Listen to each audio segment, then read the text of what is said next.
Hey guys, Tbull here. Today we got to look at the new Russian cruisers. We're going to start off with the Tier 4 Kotovsky. Kuznetsov on the screen there. Currently I got him with Dmitry Dewey and Yamamoto. That's an AP focused build. AP on these ships so far outstanding. Okay, we got Kotovsky at Tier 4. We got Gorky at Tier 5. The guns on both of them are pretty good. Alright, now survivability. This is kind of a typical Tier 4 cruiser. Lightly armored. Battleships blow you up if they hit you. But cruisers you can angle pretty well against, in my experience at least. So, kind of your typical Tier 4 cruiser in terms of the angling.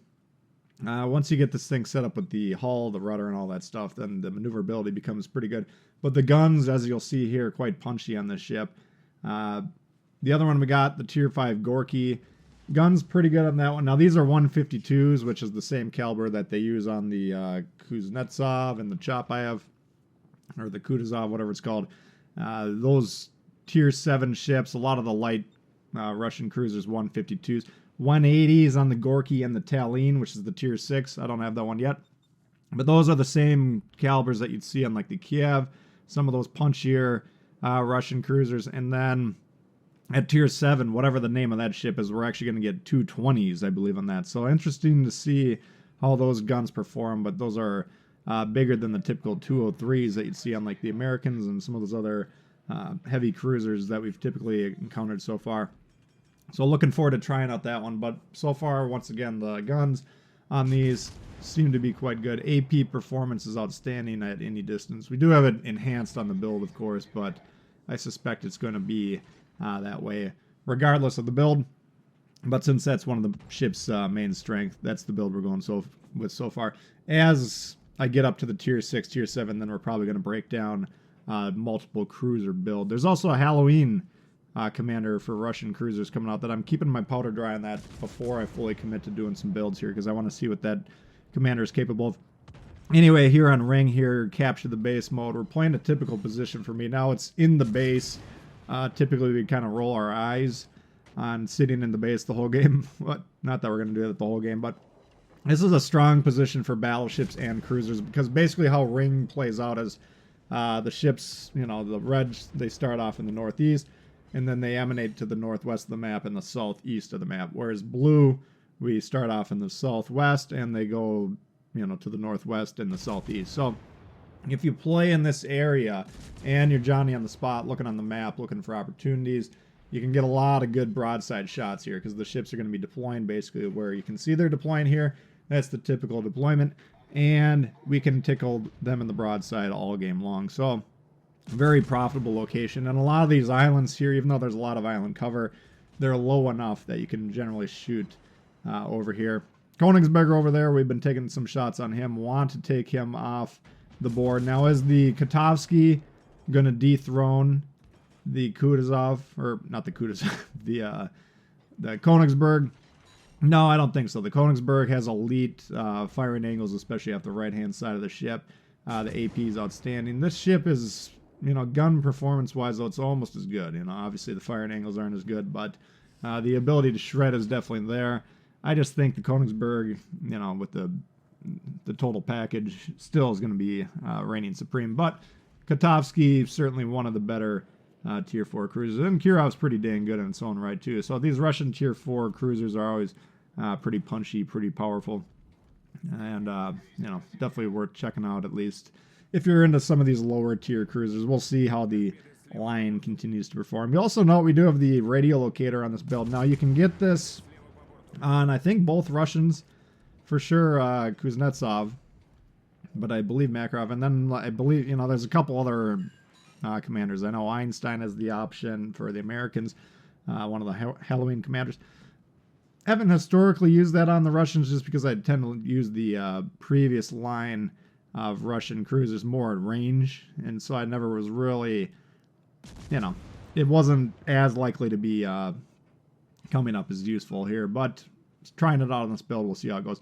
Furutaka letting us crew off on the beach. We're trying to back up here now. A lot of cruisers, when they're backing up, you can get up to about 20 knots in the water. This one's a little anemic. You can see we're dragging along at 12, 13 kilometers here, trying to get these shots.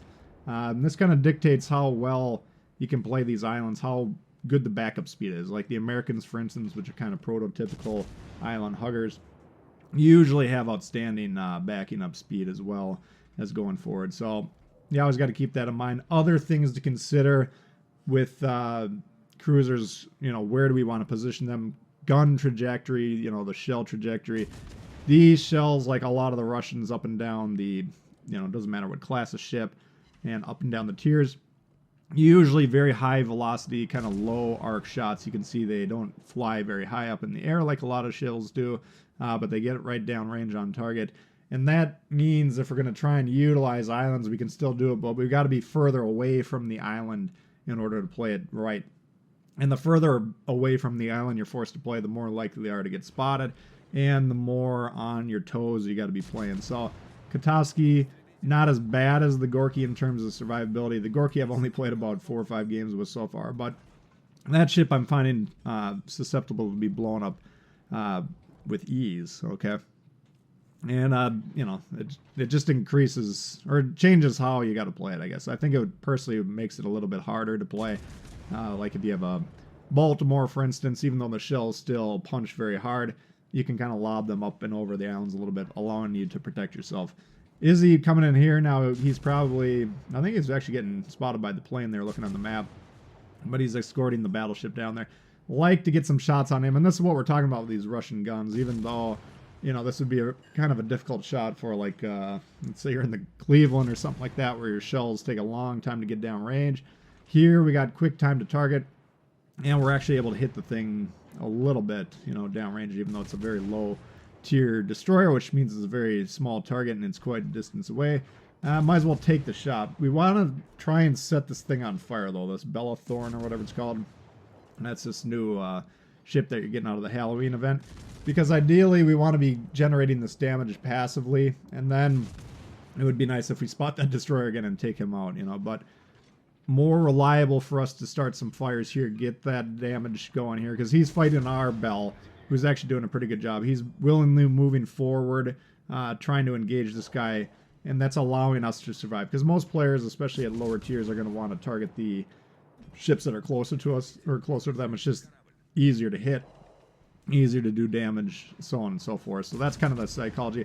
Because he's actually getting closer to that target and kind of tanking some of these shots for us, that's allowing us to stay alive. Because you can see we're down to 3 ships here. They got 5. We're in a bit of a deficit here in terms of what's going on. But sometimes he's getting annoyed with us because we're spraying him down, and he'll take a shot. We're just trying to start, stop, dodge a little bit here, make it as difficult as possible. If we get whacked by the thing, though, I suspect we're probably not long for the world. So trying to take him down. He is the biggest threat to us. And evaluating the teams, they got 2 destroyers, so it'd be good for our team if the cruiser stays alive, because I'm in the best position to deal with the destroyers. I got the sonar, kind of protect people. I got the planes, we can help spot the torps. And we got these guns that can deal with the destroyers. So it's in everyone's best interest at this point in time to keep me safe. And we appreciate them taking the damage there. Finally get a fire on them, and you can see we're getting a little bit chased off by the planes as well. But there's the Izzy again.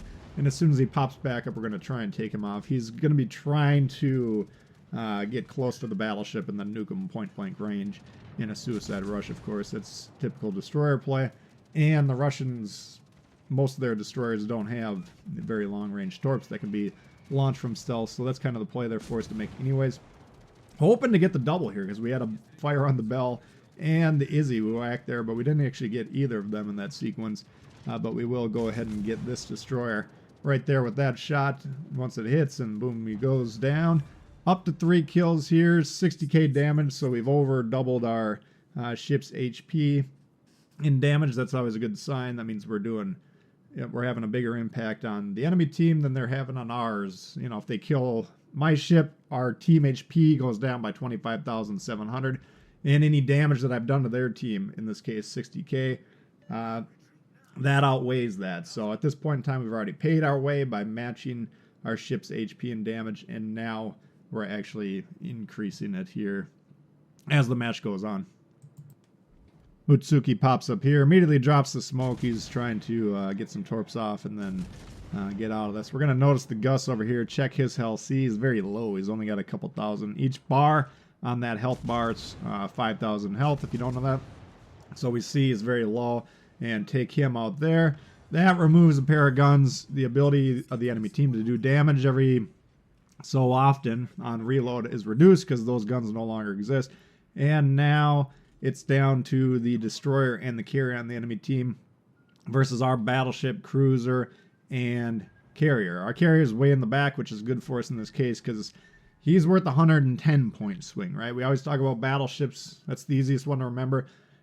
Take a look at the scoreboard, for instance, right now. We're up 300, or they got 300, we got 440. That's a 140 point lead. If we lose the battleship, that lead will decrease by 100. And there he's flushed out of the smoke, and then the plane's actually spotting him. But the plane leads. He's going to go fight the carrier rather than spot that destroyer, which is the correct play to be making here. We could have finished him off. But getting back to the score, it's 100 points for battleships, 110 for carriers, I believe.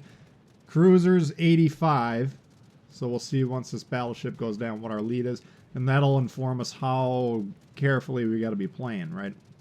And destroyers, 75 point swing. So if we're up 70 points and then we kill, or if we're down 70 points, then we kill the enemy destroyer, then we'd be up 5 points, for instance, okay? So it's 75, 85 for cruisers, 100 for battleships, and 110 for carriers, which you kind of have to keep that in mind. Because the key to the capture the base mode, really to understand how the game works, you got to understand that in the background, both teams are essentially tied the entire time, unless we get a piece on their base. Now, we did have our destroyer on their base for, I don't know, about a minute or so before he died. So every 5 seconds, you can see we're getting 2 points in the background every 5 seconds. That's because nobody's on the base, okay? But if we got a ship on their base, they don't get those 2 points. So the longer you sit on the base, the more your lead in the background will increase, okay? But when we're figuring out, like here in this instance, we got 410, they got 370. That's a 40-point lead, right? So if I die here, now we're going to be down, I believe, 45 if my math holds true, which is always suspect. But you see what I'm saying here. We're not up by 85 or more points. So we do have to be a little bit careful here. Trying to sail around here, dodge, change speed a lot, and then we're utilizing these islands. We're keeping an eye on the icon. Okay, the preference is the eye. If we're getting spotted by a surface ship, then it'll switch to the eye, and then second preference will be the plane. Okay, so we know the destroyer currently cannot see me. He doesn't have a line of sight. I'm on his screen because the plane is spotting me. Now the destroyer has a line of sight right there. This is all valuable information that we need to be paying attention to because we're trying to figure out where is this guy. If we sink that destroyer, then it doesn't matter what happens to me because our lead would be over 85 at that point in time. Here's a key to dodging these tier 3 carrier torps. Once you've dodged them like that, you've lined them up, slam on the brakes, let them go. Because those suckers are so slow that when you keep moving around, you can initially dodge them and then kind of forget about them almost and then begin another turn or whatever. And they'll get you later. There's so many times as a low tier carrier player where I've actually gotten torp strikes after I thought I'd miss just because the torps just keep going and they keep going so slowly that it's kind of hard to dodge them. And we keep getting whacked in the steering gears. That's a must repair thing, especially when we're already in a turn because we'd be stuck basically turning in circles. So luckily we got the damage con there. Drop spot once again. Valuable information. We know basically where the carrier is. He was last seen over there. Here he pops up. He's coming in for the suicide strike, and this is kind of a problem here. I think maybe, you know, they had, 2 minutes left. They got to make a move. I get it. But how you want to approach that if you're the destroyer, you got to keep an eye on the map. Okay, I'm coming around the island. Was the ship last spotted in my blue ring? In this case, yes. So the minute he comes around, he's going to be spotted, right? He needed to be up about a half a square on the grid or on the map or whatever it is, just so I wasn't currently in his blue ring. Then you come around that island. I can tell that I'm being spotted again. Yes, I'll probably try and react by turning, but a lot of players wouldn't do that. But to get that, he probably had 2 more torp launches that he could have gotten off in the game had he stayed alive there. So that was kind of a throw at that point in time. You can see now the score. If he sinks the carrier, we would still be up by about 3 points, I believe. 6 points, whatever. And if he sinks me, it's not even going to be close. We'll be up by 20, 30 points, whatever it is. So at this point in time, he doesn't have enough time to we don't have enough time to lose the game, basically, because he would have to sink me and then get all the way over to the carrier. So we already know we've won here. We're going to try and close and get a little bit more damage. Kotovsky, though, what's my thoughts on the ship? I do like it. You know, this is...